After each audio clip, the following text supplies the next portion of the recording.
Hello everybody, and just here and welcome back to Isekai Shikkaku, episode 7, in which we will see a fight with Kyoko. Kyoko, right? Kyoko is his name. Yeah, probably. Also, got myself a new chair. Finally, no longer the wooden thing from the living room. Finally, a proper swivelly chair again. It's good to have some wheels under my ass. Tell you what. Regardless, in the previous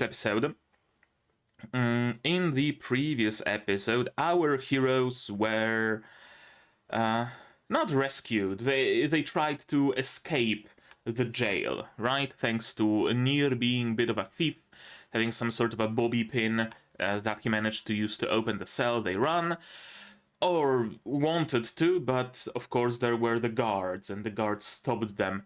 Duh.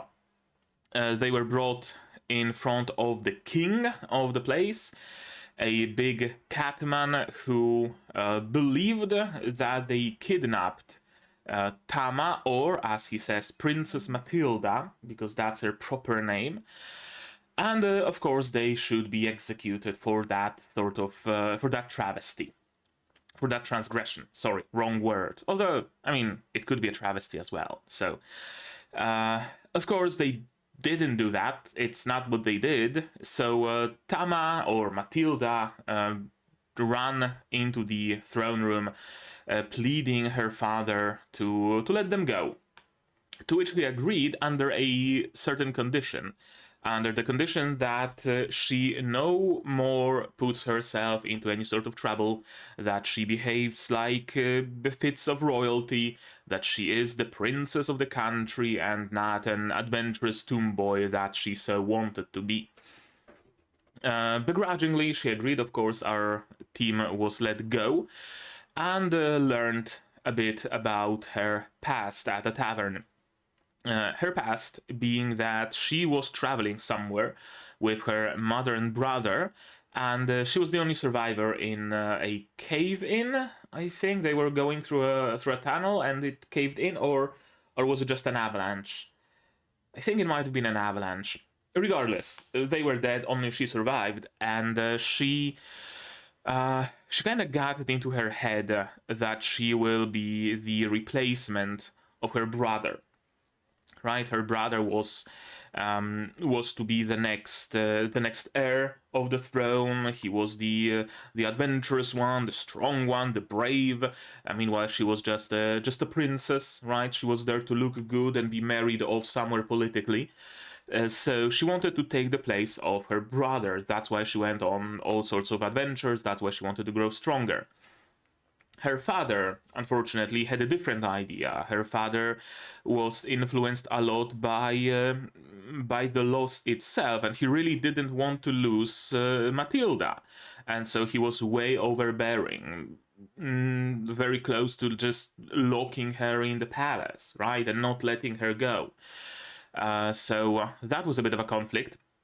We've already seen a conflict between a princess and a king before, and Sensei was able to save it, to fix it pretty well, so chances are it's gonna be similar here. We'll see, of course. In the meantime, a new hero, a new member of the Otherworlder group who defeated the Demon Lord arrived. One Kyoko, who is a bit of a gourmet, who really likes eating people of different sorts, and he never really had beast folk, so, might as well give it a sample. He might just about enjoy the taste, the gamey flavors of their meat. And so he arrived. The king, of course, tried to fight him. A couple of the king's soldiers died, of course, because Kyoko can just summon Moss out of nowhere and attack from seemingly anywhere. We don't know what the limitation is. Is it just line of sight? Is it range? We don't know that. King was about to unleash his final superpower punch or whatever when Matilda arrived and interrupted the fight, threw herself at Kyoko, which prompted the king to save her and lose an arm in the process. Matilda was rescued by the king's aid. Meanwhile, the king was enslaved by the other worlder. And right. Then our heroes, meaning Osamu, Annette, and Nir, right? Yeah, Osamu, Annette, and Nir decided to go and help and maybe defeat the other worlder, right? We know that Sensei has his ways of doing that. And they left Tama behind. Tama, of course, soon after disappeared conveniently, right? And of course went still to try and help her father. Meanwhile, Osamu and the gang were made it to the castle and convinced a couple of ogres to let them in because they want to be eaten. Because Osamu would never really consider the idea of death by being eaten, and it has a certain appeal to him. All this time, he was very interested in Matilda's story. It inspired him, and this leads me to believe that maybe that inspiration will give a bit of a buff to Tama. It really makes me think that his powers are the powers to make a story continue. And if he's inspired by Tama's story, then he will buff her for her story to continue, for her to survive, so that she's able to experience more hardships, essentially, right? Yeah, we'll see where it goes. Right now we know that our team is en route to the throne room, probably, and we know that Tama is already there. I can't tell if it's my camera that's way dark, or is it this screen that's getting way too dark, because this monitor of mine is like over a decade old. So I can see the light maybe potentially giving in. Regardless, yeah, let's watch this episode, shall we? To do it, you will of course need your subs to follow along with me. I'm gonna need my sound to hear what's going on in the show. And I'm gonna have to ask you for support. Support the channel if you want monetarily on Patreon, YouTube, down below, or not. Share my content, spread the word, it costs you nothing and helps a lot. And with that, we can start watching Isekai Shikkaku episode 7 in 3, 2, 1, go. Now we're gonna have some backstory on Matilda. Yeah, Matilda and her brother.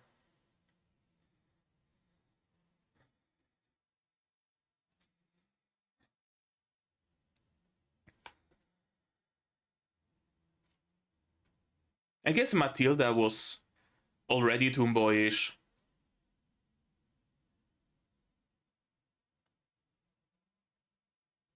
No, you're a girl. Girls don't fight.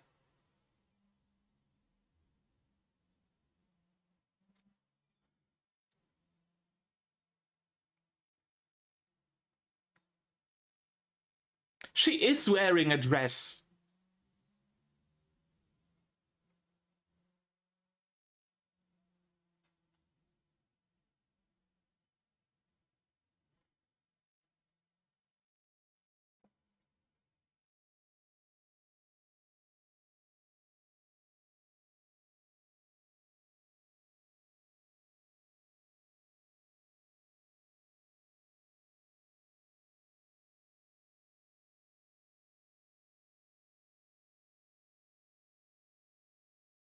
Oh.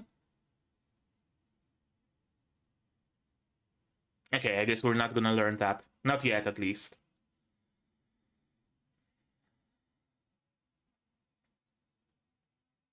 Yeah, and you were correct.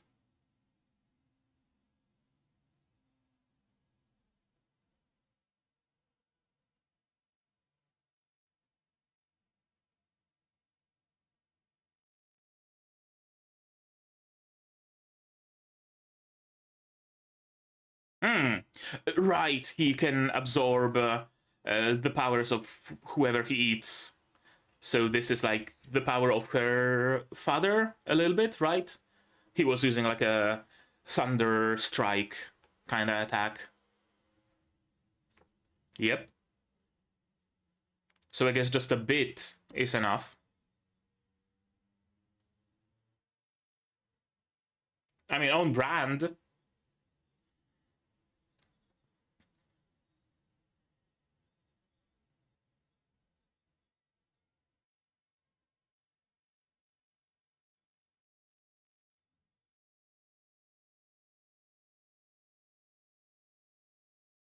Osamu Ex Machina.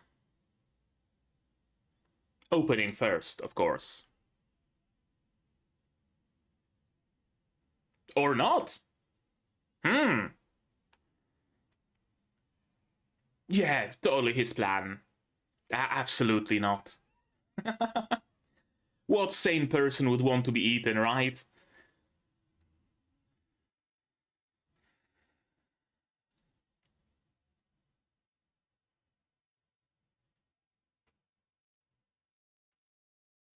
What you up to? Okay, that's the queen.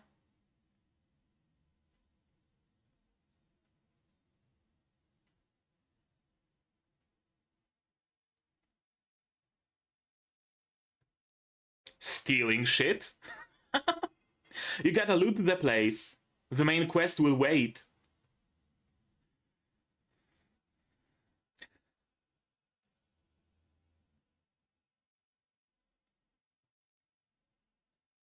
There's not even a keyhole. Oh, whatchamacallit? Uh, not a memoir, not a journal, a diary.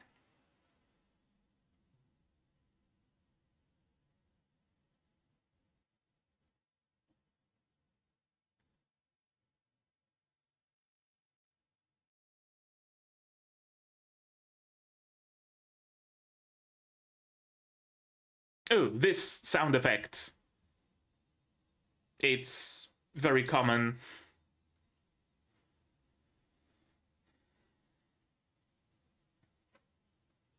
Teach me?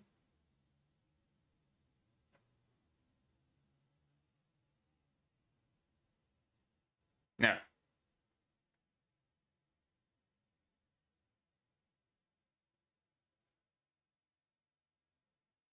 But it's what a king's gotta do. Or, well, a prince right now.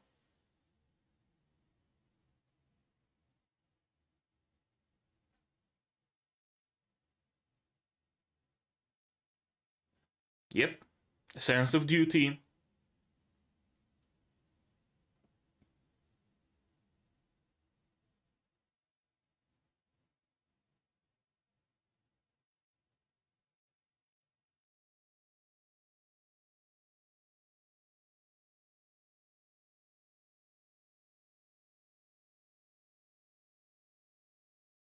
Surprising that the king can't, like, break the chains.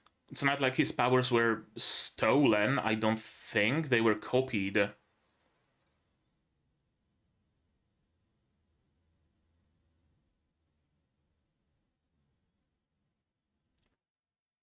Yeah, a true tragic heroine, isn't she?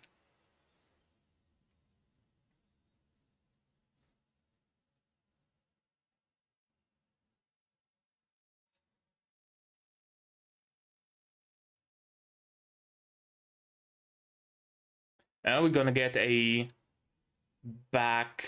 Yep. We're gonna get a flashback to his memory. To his story. Oh, so not suffering of starvation, as I thought.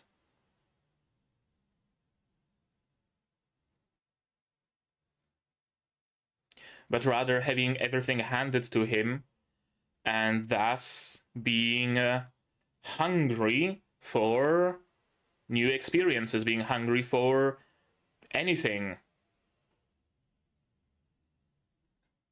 Yep.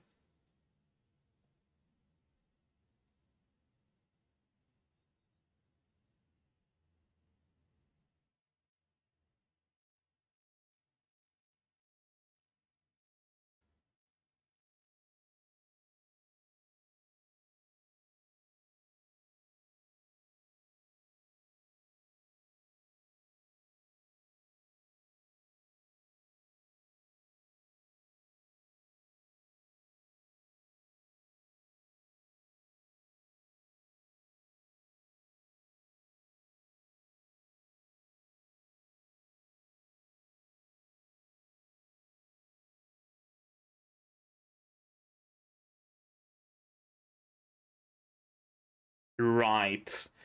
And that's when the truck arrived.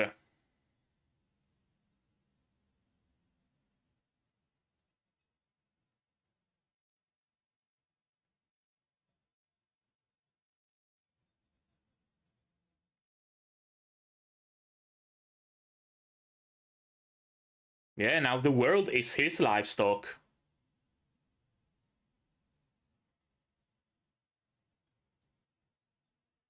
Kaibara, not Kyoko. Hello, Sensei. Yeah, Matilda's story is better, isn't it?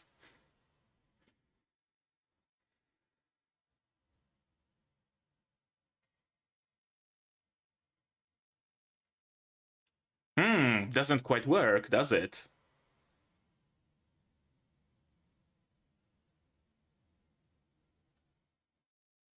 Yeah, you're gonna get poisoned if you do.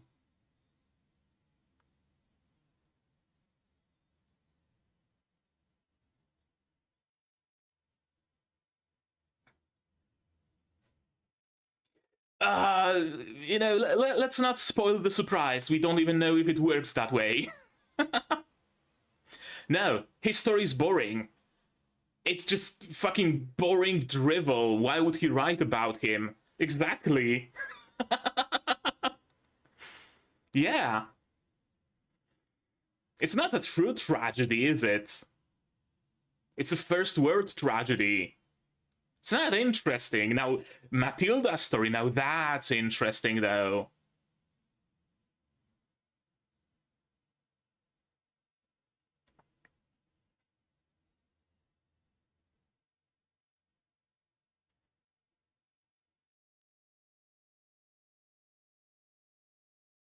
Boring.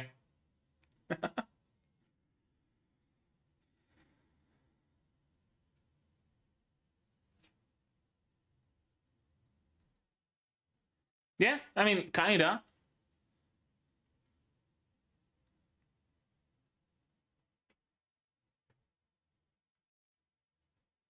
Now, this is a story worth writing, isn't it? Right? The despair, the emotion.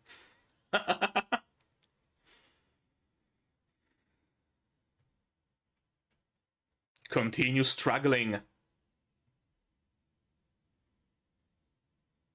Yep. Her mother's diary.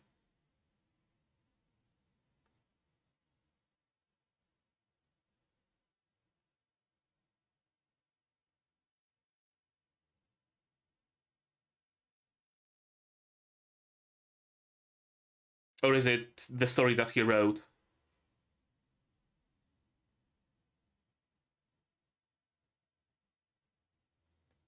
Turn the page usually means like open the book at the start, not in the fucking middle, Tama. Do you not know how to read books?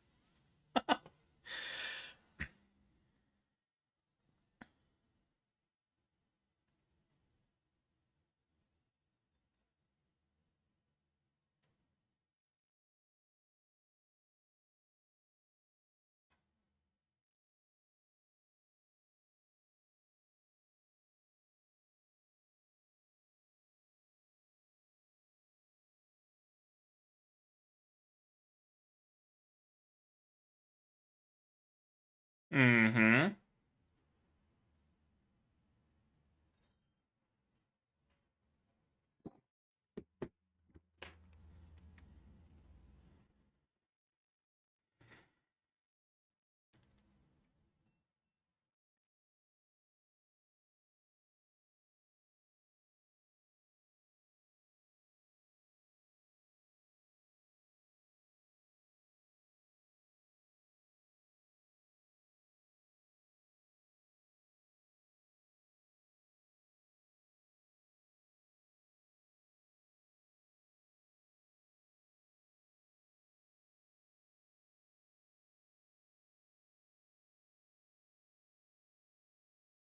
Mm-hmm.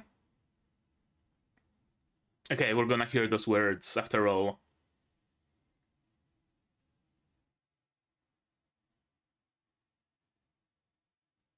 Yep.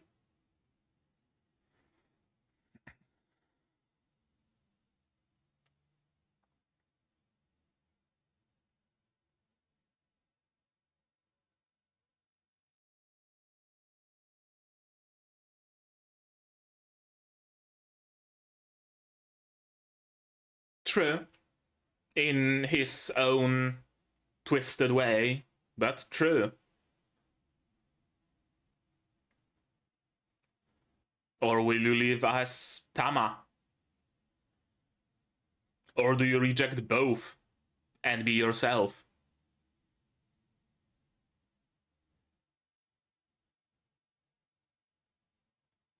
Oh, the chains in the reflection.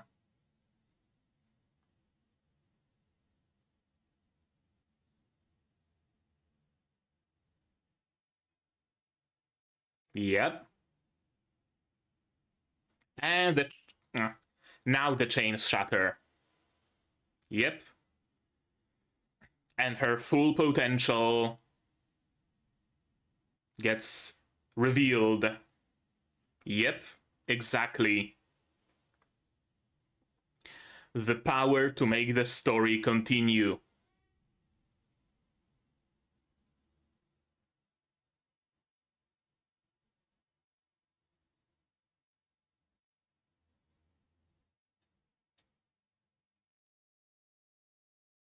Yeah, but that might have been able to convince him.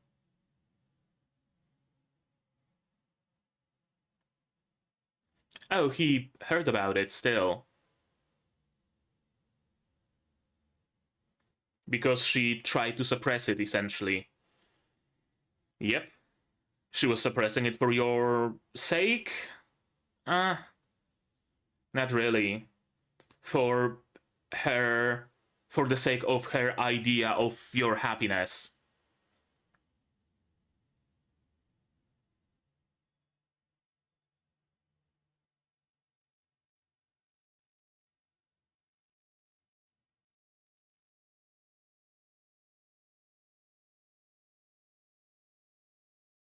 And that's probably what's gonna happen, yes.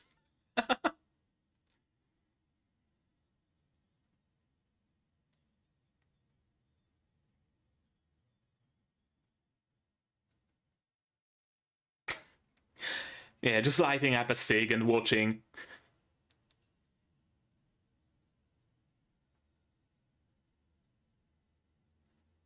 True, yeah. Any particularly strong emotion can cloud your judgment.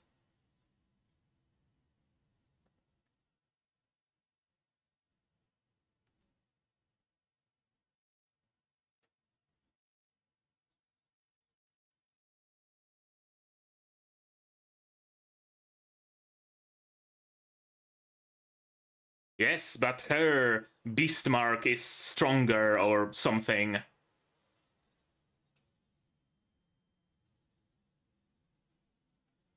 A lot of cat attacks.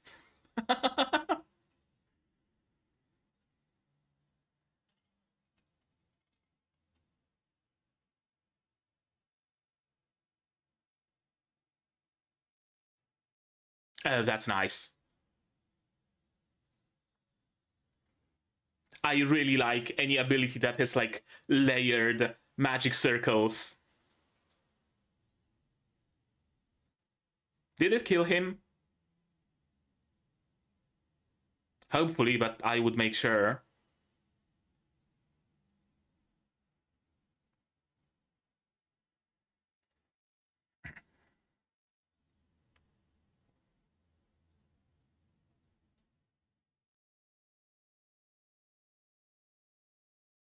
Make sure the guy is dead. Just, just saying.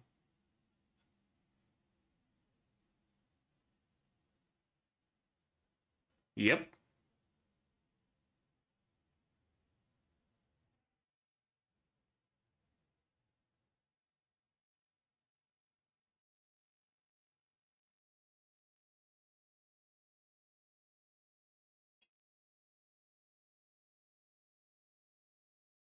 Yeah.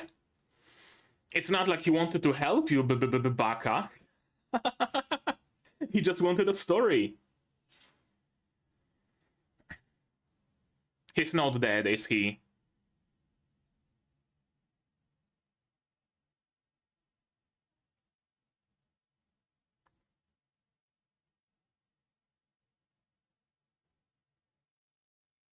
Of course he's not dead. Or... yeah, it's him. That's why I said you gotta make sure.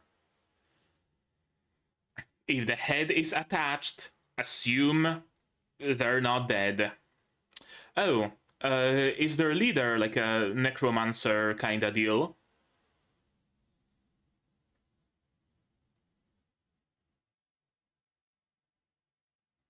Okay, so he has the power to... I mean, whatever it is that the Dark Lord can do. Still have 4 minutes-ish. Okay, so how quickly and comedically will he die now? This quickly. Hello. What's your name? Valdelia.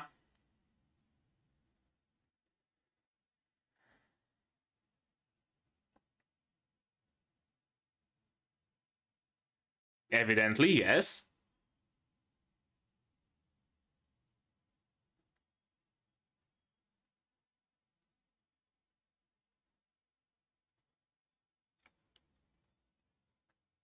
Yeah, that's how you ensure a man is dead.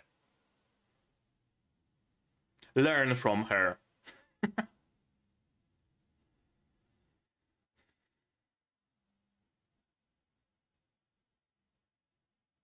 Hello. Oh, the reveal of him being here in the smoke.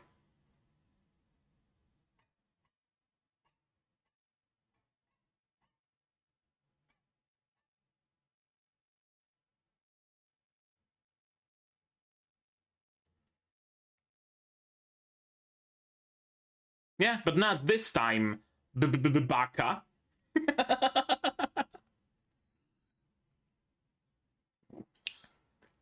Yeah, he can be scary like that. Who?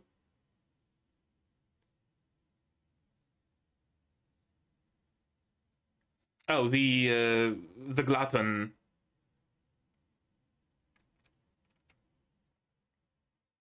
Hmm.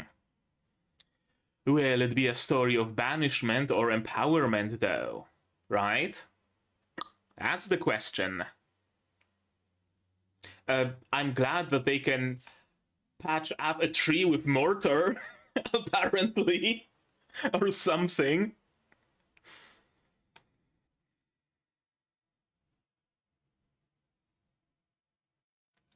I don't think she's staying behind.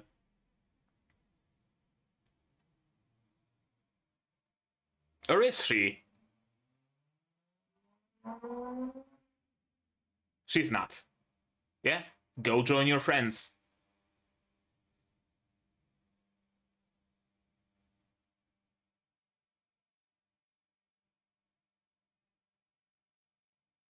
Yep.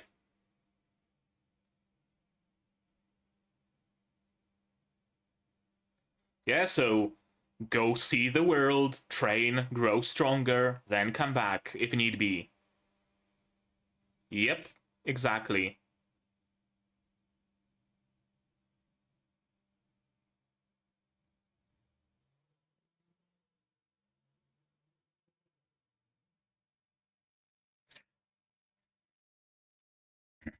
Yeah, that fits her better.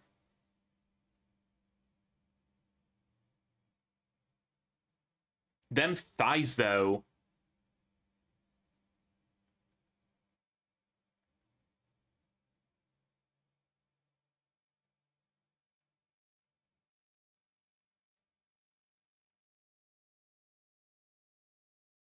Not like he has much experience, I'm afraid.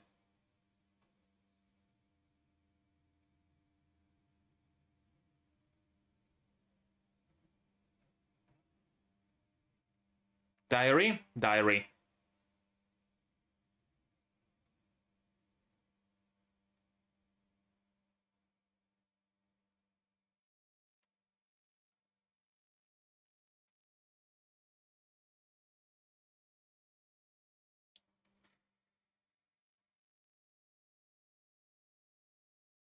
Yeah. It's a bumpy ride.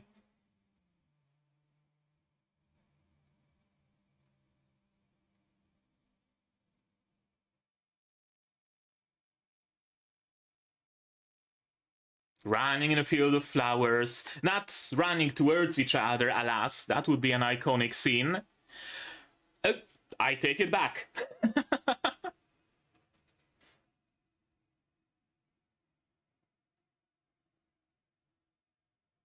Okay, that's the episode. So, let's watch it again, shall we? Yes, we shall. Alrighty. Yeah, getting a bit of backstory. A classic story, in a way, isn't it? The king has two possible heirs, or two children, rather. The child that he wants to be their heir is not fit to be the heir, it's the other one who's fit to be the heir, right? But some societal constructs make the king pick the incorrect child, right? It's nothing super new, but it's a nice backstory, I guess. Not every trope is bad, you know? Listen closely to what I'm about to say, and we get the reveal of that later. Gluttony. Yeah, increased abilities depending on the flesh I eat, and also the ability to use skills possessed by said flesh. So exactly like in Remonster or Slime Isekai or Kumodesga, I think also has the same sort of ability. Maybe, correct me if I'm wrong, I haven't seen it. But yeah, it really seems like the other worlders in this show are gonna be getting those like very clear isekai trope kinda abilities, right? The ability to gain powers of whatever you eat, the ability to control the minds of monsters and men, the ability to, I don't know, someone probably has a holy weapon they can summon, right? Stuff like that. I'm gonna be interested in seeing what other powers other worlders have. No opening, no ending. That's cool. Nobody would actually want that. Oh, little do you know. I wonder what. How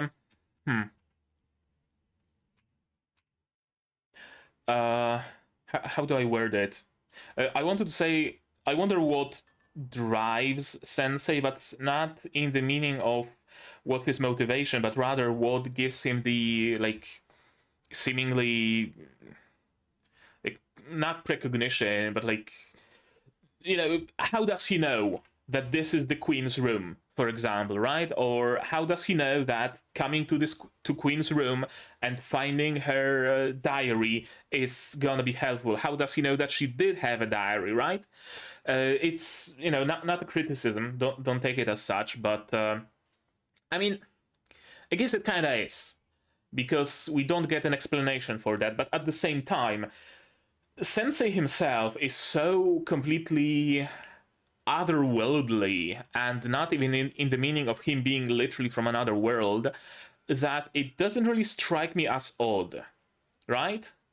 It really strikes me as he can read the story of the world, for the lack of a better term, right? Like, he knows that Tama will need something to power herself up, and he knows that it would have to be something from her mother, right? It's kind of like that, right? Like, he can see this world on a meta level as a story, and he knows how stories usually go and how this story would have to go, and he follows suit.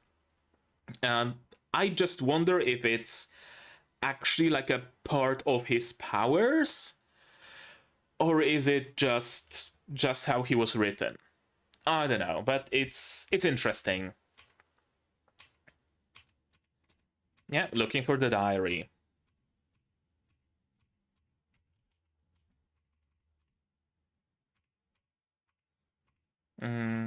Why do you train all the time? Yeah, you're not suited to be that.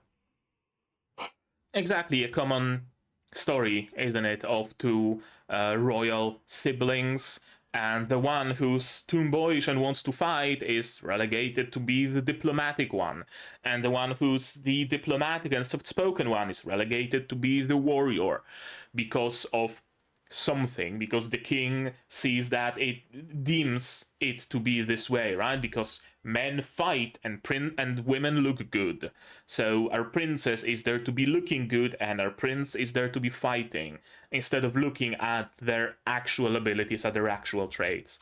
Way too common of a story. Yeah, you might even have more talent in it than me. Meanwhile, the prince is the whatchamacallit, the one who would be, well, diplomatic, yes, but also, what's the word? The one who'd be inspiring to their people, right? Like Tama, or Matilda rather, would find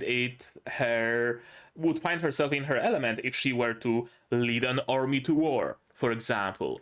Meanwhile, the prince, Leon, would find himself in his element attending a soiree and trying to garner support from neighboring factions, neighboring countries, or whatever, right? They are just mismatched for what they are supposed to do. Despite that, Leon would never give up, and I'm trying to be a replacement for Leon, so I'm not gonna give up either. And we get an explanation for his backstory. I really thought that everybody is gonna have like a sad backstory, right? Like Suzuki, who was being controlled and miserable because of that, he gets to be in control. I thought that Kaibara is gonna be starving somewhere, and thus he gets the power to eat everything and anything, right? I thought that we're gonna be going for like for the lack of a better term, actually sad backstories, instead of being a rich, spoiled kid who has everything given to him on a silver platter, and so he's looking for whatever experiences that would stir his, I don't know, his emotions or whatever. He's hungry for experiences. That's his gluttony. And my own heart grew emptier and emptier. Yeah, I wish I felt alive. And he found his feeling of being alive in being cruel, apparently. Everyone called me fortunate. Now, here's the thing. Here's the thing, though. I really believe that you make your own fortune in this way, right? Like, you can be rich and spoiled and have everything and just fall to despair because there's absolutely nothing to do. I have everything served to me on a silver platter. I wish to be alive, right? Or you could make something of yourself, right? If you're rich, you have just fucking infinite possibilities, right? Order people to build a forge in your garden and try banging out some knives and swords. Don't like it? Bulldoze that, build a carpenter workshop and make some chairs or whatever. Don't like that? Go skydiving. Don't like that? Throw yourself into learning about, I don't know, ancient Greek philosophy. Don't like that? Go and order people to build yourself an underwater base and go scuba diving, right? There are infinite possibilities. You can do whatever and anything you might ever desire. How are you miserable? Well, only two answers, really. Either you want to be miserable, that's just something that people sometimes do, They just want to be miserable. They just want to wallow in pity for various reasons. Either they want the attention of others, right? They want everybody to be like, oh, look at them. Oh, you poor, poor thing, you, right? Or they want to use it as an excuse, right? Oh, I'm feeling miserable right now, so it's no wonder that I lashed out on you, right? It's only, it's my privilege to be able to do that, essentially. So that's one possibility. The other possibility is just plain old depression, really. I know how it feels. I've been struggling for it for a couple of years, and to some degree I still do. And at its height, depression really just makes you want nothing. It really makes you feel like this, like he's feeling. You're just sitting there, or more likely laying there in your bed, and just nothing is appealing. I would like to read something, but no, I'm not particularly interested in reading. YouTube videos, they don't do anything to me. Playing games, it's like whatever. I'm not hungry, I'm not sleepy, I'm not thirsty, I'm not tired, but also I don't want to sleep, I don't want to eat, I don't want to stand, I don't want to sit, I don't want to lay down. It's just nothing. And that's essentially what he seems to be going through here. Which, again, if you're rich, you can afford any kind of medical care you would like. So, then again, you gotta be willing to help yourself. That's really the biggest thing I've learned. That if a person is just not willing to help themselves, not willing to seek out help, you cannot help them. You cannot forcibly help a person. If someone is suffering depression or addiction or anything, and you try to forcefully help them, it's not gonna work. They're gonna go to the psychiatrist and they're just gonna sit there and say nothing, or they're gonna lie. They're gonna go to psychotherapy and they're gonna lie, or they're not gonna say anything, and they're not gonna get anything out of it either. You can't help people who don't want to help themselves. And he clearly didn't want to help himself. He probably didn't know what's wrong with him in the first place. Because that's the first step, really, right? Realizing that something ain't right in here, right? I see other people are like different. And I used to be different, but now I'm like this. Maybe something's not quite right in me noggin.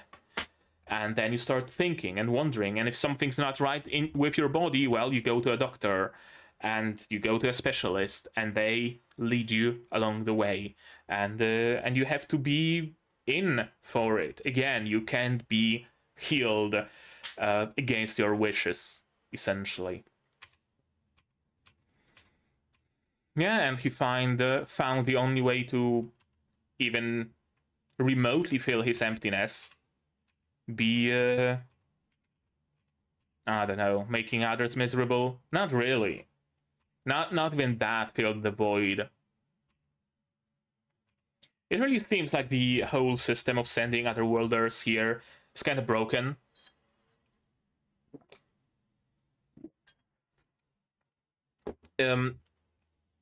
Yeah, the whole system is based on sadness, right?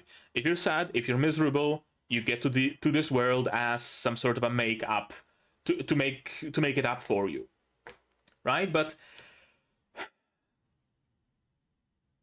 people are sometimes sad and miserable not because of, as I said, outside influence. Suzuki was, right? Suzuki was sad and miserable because people were tormenting him for no good reason, right? So, sure, a person like that has the potential to be good. Well, he wasn't, but you know what I mean. But if you just go for miserableness, plenty of bad people are miserable. Really, a lot. It really seems like there should be another layer of filtering to those people. Maybe we should not be bringing psychopaths here. Just an idea. Just an idea. And yeah, not willing to eat the sensei. I wonder if it's because otherworlder powers don't work on otherworlders, right? For example, maybe if Suzuki was trying to mind control Osamu, it wouldn't have worked. Or is it because the Mo recognizes that Sensei is poisonous? Could be either. But I wanna note down, just in case, that otherworlder powers don't work on other otherworlders. That's a mouthful. Then again, Sensei's powers do. They did work on Suzuki, so... otherworlder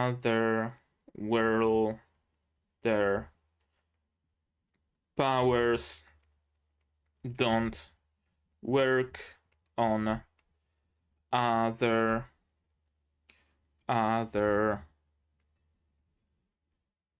worlders. Yeah, what a boring story, isn't it? It really is. Spoiled kid was spoiled into emptiness and then went on to lash out and do terrible things to fill the void. That's boring. That's not a great story. He's not a tragic character. He's a minor villain in a story of some other minor character. A villain that doesn't even get redemption arc. A villain that doesn't have a fan base, right? He's this kind of a character, boring as shit. Yeah, right, Kaibara story? No, I refuse. Why the fuck would I do that? Yeah. He's boasting about his own misfortune. He's not worth writing about. Now, Tama, though. Now, she's worth writing about.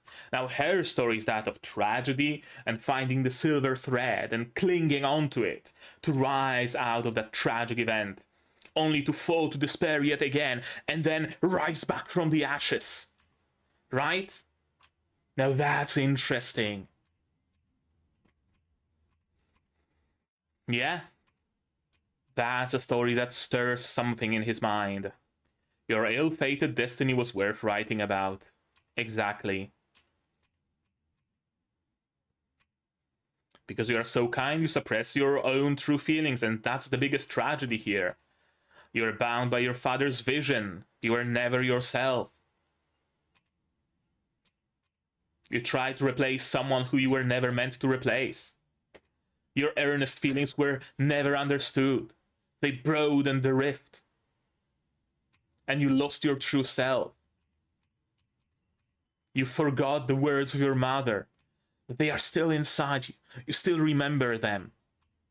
Right? As I said, the best stories have their ups and their downs, for contrast. If a story only has downs, it just stops being interesting, because you know that whatever happens is gonna end badly, so why the fuck would I care? If the story only has ups, you know that whatever happens is gonna end well, so why the fuck would I care? If the story has ups and downs, contrasting a lot, now that's when it gets interesting, isn't it? Right? A plain white shirt with white stripes, kinda boring. Black shirt with black dots, kinda boring. Now, black and white shirt with flourishes and floral patterns and shit, now that's an interesting pattern, isn't it? Standing at a crossroads. Will you live your life as an ideal princess, or will you live as an ideal prince? Do you submit to your father's image of you, or do you submit to your brother's image, period? Or will you be yourself? You are Tama. You're neither your brother, you're neither your father's perfect princess. You're you. Drop the chains and write the rest of the story. He gave her the power to continue her story. Again. Just like he gave Suzuki the way to continue his story. Instead of being a wanted criminal or dead in this world, he sent him back to his OG world so that he can use his experiences and try to claw out of his misery and continue his story.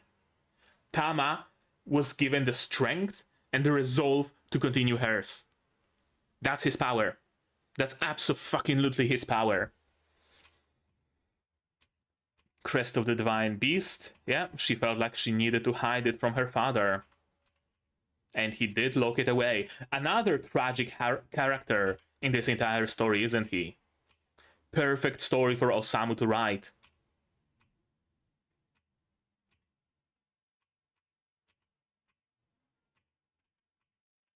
Yeah, this is cool. I really like how artsy Sensei is here.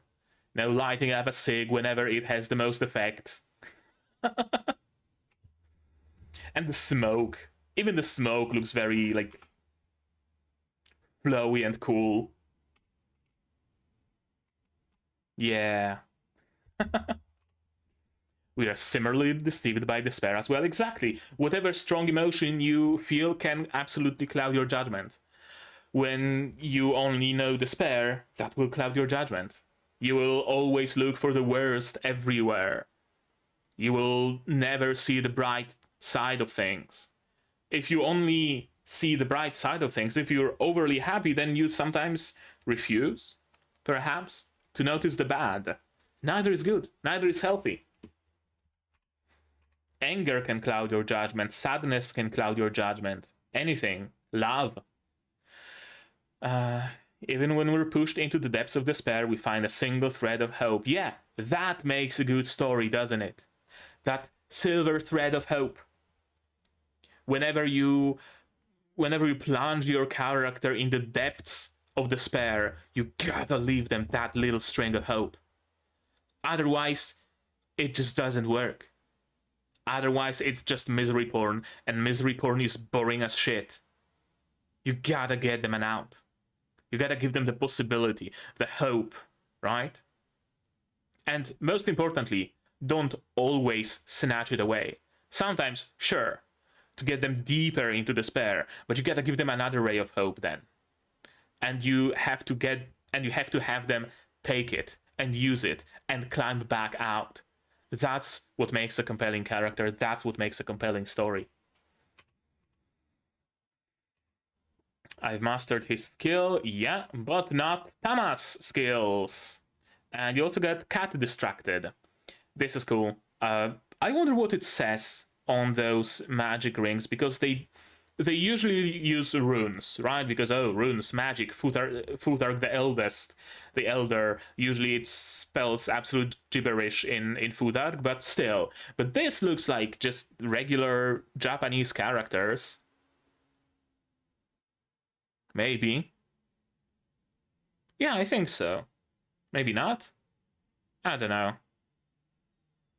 I'm actually not sure. Whatever. I really like ability effects that have like multiple magic circles. I really liked this effect in where was it?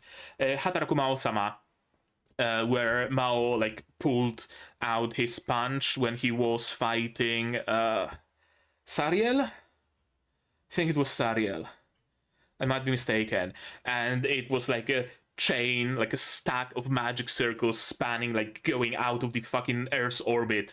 That was cool. I really like effects with multiple magic circles. Someone in recent memory, also in some of the recent anime, used something like that with hammer, maybe? I think it might have been a hammer, but I can't quite recall who it was and what show. But yeah, cool effect. And just like that, he's not dead.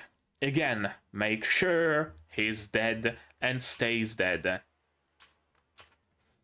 I really wish more characters in stories in general knew to do that. You know, was there genuinely any character in my memory who would defeat their opponent and then just double tap to make sure?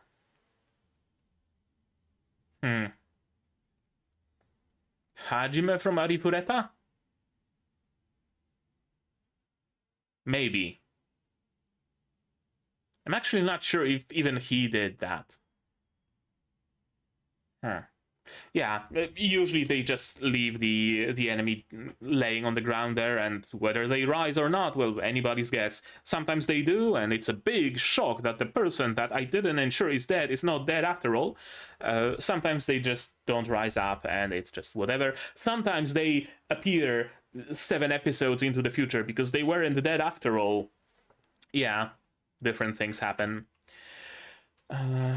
impressive feat, but her King's Fang is still incomplete, so perhaps traveling the world and learning and getting stronger is going to complete it.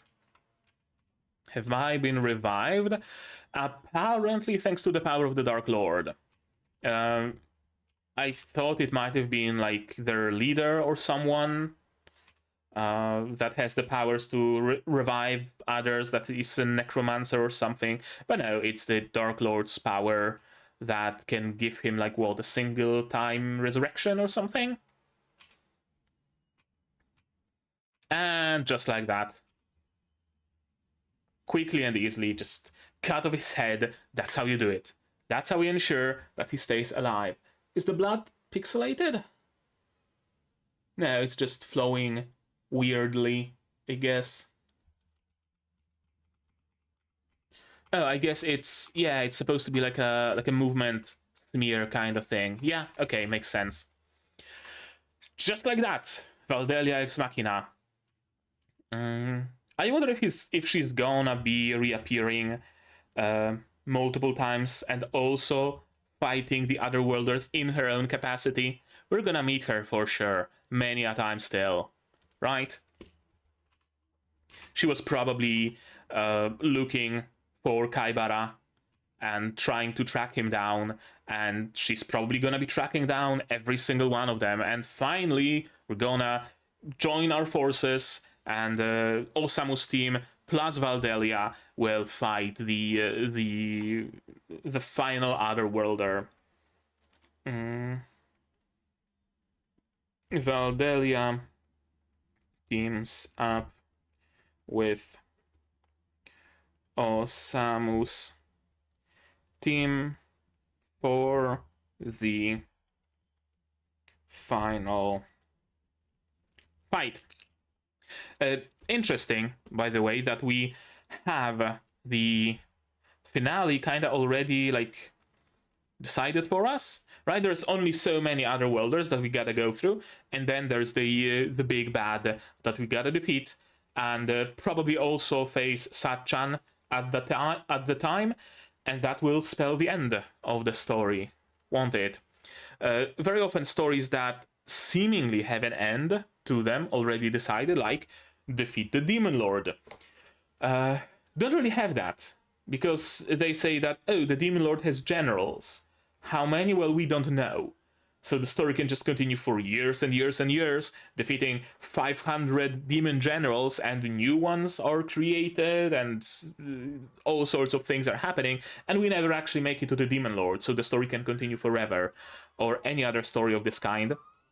And then when the publisher says, you know, you only got like 5 chapters, wrap up the story, otherwise it's getting cancelled, then they finally make it to the Demon Lord's castle and defeat the Demon Lord, right? Not in this case, though. We have a finite amount of Otherworlders, so we have a finite amount of time, really, and that's cool. I like it, actually. Vaporized, yeah, that's how you ensure that he's dead. This is a cool reveal, just out of nowhere, out of smoke. Another bit of that that supernaturalness to the sensei, that he's seemingly able to teleport at times, isn't he? And he always has the most impactful reveal whenever he appears. Girl with the sad eyes, immediately wary. Do you feel better now? No, of course not. You're a tragic character, aren't you? It turns out that revenge doesn't always taste so sweet. There's other kind of emptiness inside you.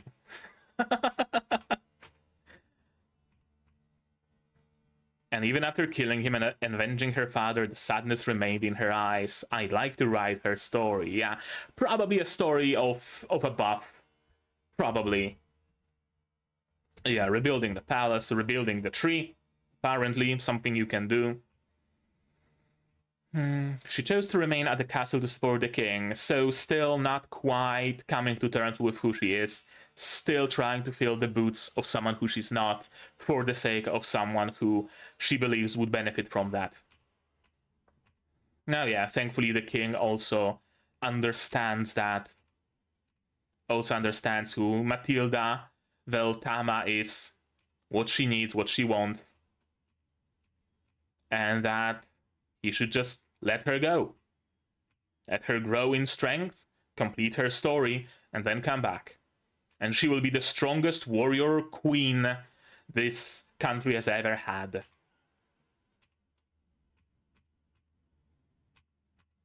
Yeah, good end. And a meeting in a flower field, of course. Classic. Osamu doesn't even need to turn around to know what's happening, because that's how stories go, isn't it? And he's intimately familiar with that. Okay. All right. All right. There we go. Well, that was a good episode. Yeah. I really, really enjoyed the character of Osamu. I gotta say. There's just, as I said, there's just something so otherworldly about him, something so so supernatural, something that makes him essentially a fucking, whatchamacallit, I forgot the word, fuck, almost like Lovecraftian, right? Something almost Lovecraftian about him. How he can seemingly manipulate the world on a very meta level, right? As if he's operating in 6 dimensions or something, right? His seemingly ability to teleport, his ability to read the story as it goes and know exactly what needs to be done without even like revealing his thought process, without wondering out loud. He just knows what needs to be done. His ability to manipulate the story, something so abstract, isn't it? It's a different thing if you have the power to manipulate stone or fire or air or whatever, but to be able to manipulate the story? That's an abstract concept. Very Lovecraftian, isn't it? I think that's why I find his character so appealing. He's not even necessarily overpowered. He's no more overpowered than Cthulhu or the King in Yellow is. It's just how they are, right? And they work in mysterious ways, just like Osamu does. Yeah, it's cool. I like it. It's almost unsettling at times. Yeah, that's probably the biggest drive this show has for me. So good shit, and this episode really just exemplified that. I liked the story of Tama. Matilda, rather, who discovered that she's Tama. After all, she discovered her calling, what she wants to do. She discovered herself. She's no longer on the run. She's no longer chained by the expectations of her father and by her own expectations. She can finally be free. That's a very good end for her, isn't it? And her story continues. I liked that Kaibara got his comeuppance. That was good. That was cathartic. He was an asshole in real life. He was an asshole in this world as well. He got his comeuppance. I like the bit of subversion with Valdelia's appearance, right? I almost thought that, okay, so we're gonna take another episode for that. Or something like that, or Sensei's gonna pull some bullshit out of his ass, or whatever. But no, just Valdelia appears, cuts his head off, disappears. Just like that. Cool. Just when he thought that he's the apex predator and nothing can stop him and whatnot, the girl appears and just gets rid of him immediately. That's cool. And serves him right. What can I say? Sensei also has again shows that he has a way of fixing people's lives and relationships. He basically fixed the relationship that Matilda Veltama had with the king, right? The king understood what she thinks, how she is, and accepted that, and even encouraged her to follow her dreams. And she now also knows that her father cares about her after all, right? Very good, very positive, fun ending to this arc. I liked it very much, and I'm gonna be waiting for more. I'm gonna be waiting for what the next arc is gonna bring. We're probably gonna arrive to the next temple soon-ish, and maybe we're gonna have to face the next Otherworlder. Could be, could be. We'll see how it goes, but we're gonna do that in the next episode. Right now, that's gonna be it from me for today, but maybe you guys have something more to add on the topic of this episode, my reaction, my theories, stuff like that. If so, say so in the comments down below. No spoilers, please. Spoilers can go to my Discord in the description or here. Like this video if you like this video if you liked it. Subscribe to be notified of future videos, not only Isekai Shikkaku but also Spice and Wolf, Vistoria, Bye Bye Earth, plenty others coming in the future. Click the bell to be notified when I go live, because I do sometimes. Support the channel if you want monetarily on a Patreon down below, where for $10 a month you get early access to non-seasonal shows, and for just $1 you get a role on the Discord and a place in the credits. You can also support me directly on YouTube through membership, super thanks, super chats, and if you don't want to spend any money whatsoever, you don't have to. Share my content, spread the word, it costs absolutely nothing and helps the channel a lot. And now, with all of that out of the way, that's gonna be it from me for today. So as always, you guys do all the good stuff, and I'm gonna see you in the next one. Cheers! And here's my wonderful Patreons: QB, Without the Net, Zerena, Yukiale, Chibi Bro, Dr. Otaka, Master Marsh, Puzzle, and Hans Peter. And you can join them if you want without having to feel empty. Well, that got dark.